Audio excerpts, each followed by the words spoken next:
Hello race fans, welcome back to the Rhythm and Smoke Racing channel. I'm your host, Rhythm and Smoke. You know where it is, Mr. 81. So I'm over at my homie Kevin's house in this garage. So I came over here because he got the welder. And what today's agenda is, trying to get this welded to the trailer. So we trying to come up with solutions. The bottom of the welding plate is not that wide. So, and you can see the mounting spots are pretty wide. So we are working on trying to figure out how to get this, mounted up. You can see if we try and utilize just one of the railings, the bolts to the bottom of the winch won't bolt into the plate. If you try to separate it this way, then you got the bolts that just hitting the frame of the trailer. So that's our dilemma today. That's what we're trying to put in together, put in work today and get done. Like I said, this will make things a lot easier when loading up the race car. Thing we might do. This is the homie Kevin. What up, big dog? You might have seen him in some of my other videos when we was at the track at AMP. I took the 8.6 to AMP. If you go back to my old videos and check out the AMP video, he was running the BMW at the track that day.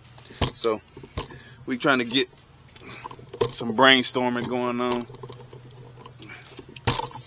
We're trying to brainstorm and figure out how we're going to get this thing mounted to make it a lot easier. How married are you to that first bar? You take that off? Here's the deal. Take that off.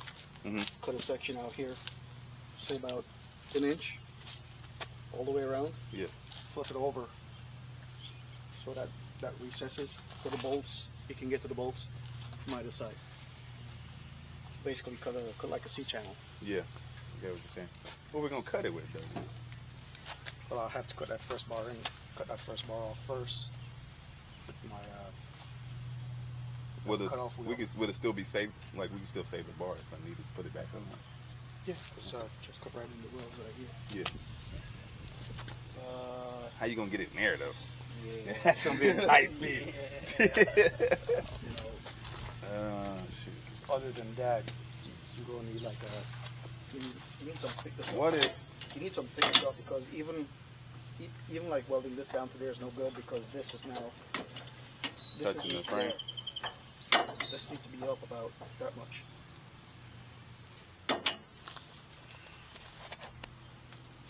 But then I'm wondering, like, what if I did some kind of riser? It fits in here, mount it to that and to this, right? And then that would be your support for your plate, and then you can just bolt your plates on, and you'll be able to put it on and off and service it as you need to. You think Harbor Freight would have something like that we could use? And you go to Lowe's or Home Depot, man, and get some steel plates. You could use it. Because the other thing I was thinking was drill holes in whatever plate I get. If I get one wide enough to fit these holes, and then bolt this to the metal plate. I mean, it might still have space. But from the plate to these bolts, you know what I'm saying? Like these bolts will bolt in. But you have more bolts for this? I don't think it came with any more. Yeah. Okay. All right.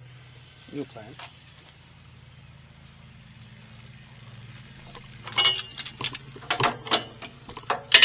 Just be the bolts at that point, but these bolts wouldn't be long enough because the bolts would need to get some long. You talking about through here?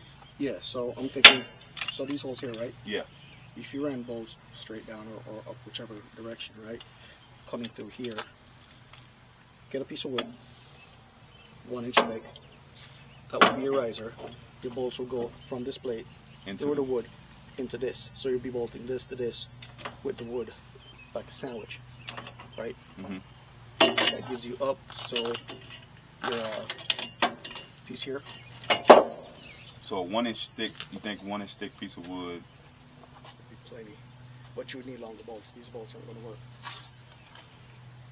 Bolts are too short.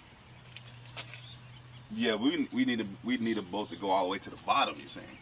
Either that, or we could drill holes from the bottom, like we were talking about before, right? Smaller on the top, larger on the bottom, so you can get a socket in from the bottom. So then it'll have to be as long as this. They just need to be like, I don't know, inch and a half, 2 inch. About 3 inches. That bar? Yeah. It's about 2 inch. From here to here. Yeah, it's about 2. Which means if you're going to do a bolt that goes straight through and bolt from the bottom, you need like a 2.5 minimum. Okay. Wait, no, you need like a 3.5 minimum because you're going to have the 1 inch piece of wood in there.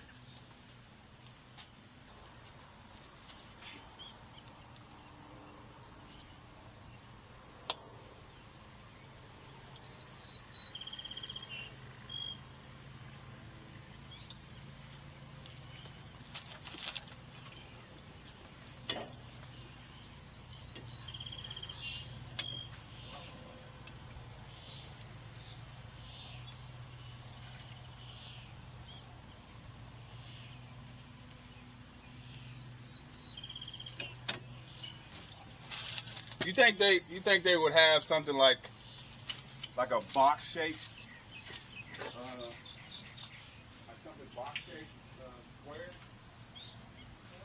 You think they would have something? What you need? I'll hold this up about Alright.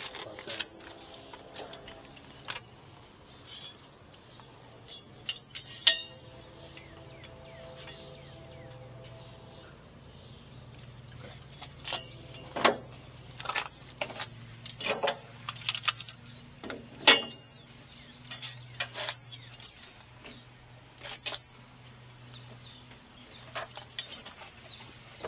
We're gonna make a run over to Lowe's though to see if we can get some kind of plate to alleviate the issue with getting it mounted.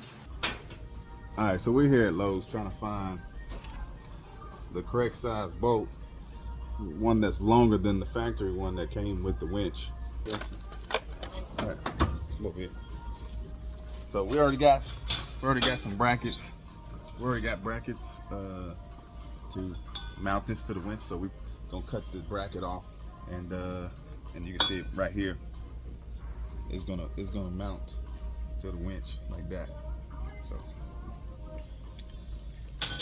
all right, so we found the right bolts. It made by 1.25 by 60. That's how much thread we needed to both clear the railing and to the winch itself. So I got 4 bolts and plus the railing, and we should be good to go. I had to pause my recording and start googling the manual for the winch to get the right bolt size. So we ended up with M8 by 1.25 by 60s. So that should work, and let's go check out. All right, so the way we fabricating it is I'll be able to use the factory bolts. So spent all that time at Home Depot or Lowe's trying to get replacement bolts, but I'll be able to use the original factory bolts as they're going to bolt in on the sides here. So we got to weld the plate here to the tubing, and then the tubing to the trailer frame. Since we cut the tubing up, I only needed 1 tubing, so I'll be saving money on that part too.